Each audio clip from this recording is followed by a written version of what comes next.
पुरुषोत्तम मास महात्म्य कथा अध्याय 3।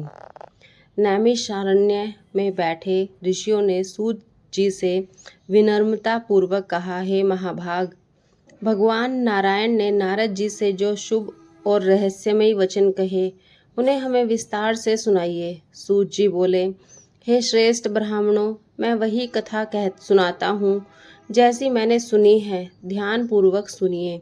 भगवान नारायण बोले, हे नारद, पहले एक पुरातन प्रसंग सुनो जो स्वयं श्री कृष्ण ने धर्मराज युधिष्ठिर से कहा था। एक समय की बात है, ध्रुत क्रीड़ा में छल पूर्वक हार कर युधिष्ठिर और उनके भाई पांडव अपना राज्य खो बैठे।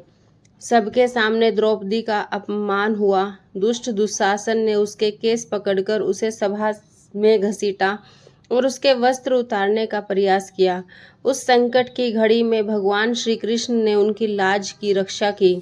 इसके बाद पांडव वनवास को चले गए और काम्य वन में रहने लगे। वहां वे अत्यंत कष्ट में जीवन बिताते थे। कंदमूल और फल खाकर धूल से ढके शरीर और बढ़े हुए बालों के साथ वे तपस्वियों की तरह जीवन जी रहे थे। एक दिन भगवान श्री कृष्ण मुनियों के साथ उन्हें देखने वहां पहुंचे। भगवान को देखकर पांडव ऐसे प्रसन्न हुए मानो मृत शरीर में प्राण लौट आए हों।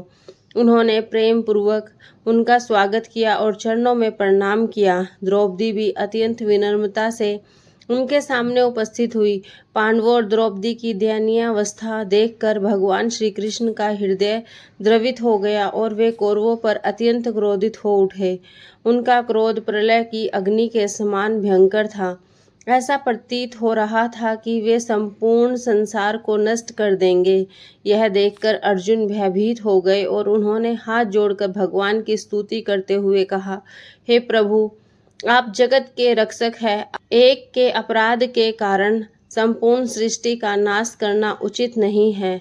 जैसे कोई मच्छरों को मारने के लिए अपना घर नहीं जलाता, वैसे ही आप भी क्रोध को शांत करें। अर्जुन के विनम्र वचनों को सुनकर भगवान श्री कृष्ण शांत हो गए।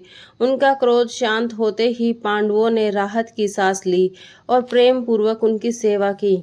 इसके बाद अर्जुन ने भगवान से वही प्रश्न किया जो आगे नारद जी ने नारायण से पूछा था, हे प्रभु, ऐसा कौन सा उपाय है जिससे मनुष्य के सभी दुख दूर हो जाए।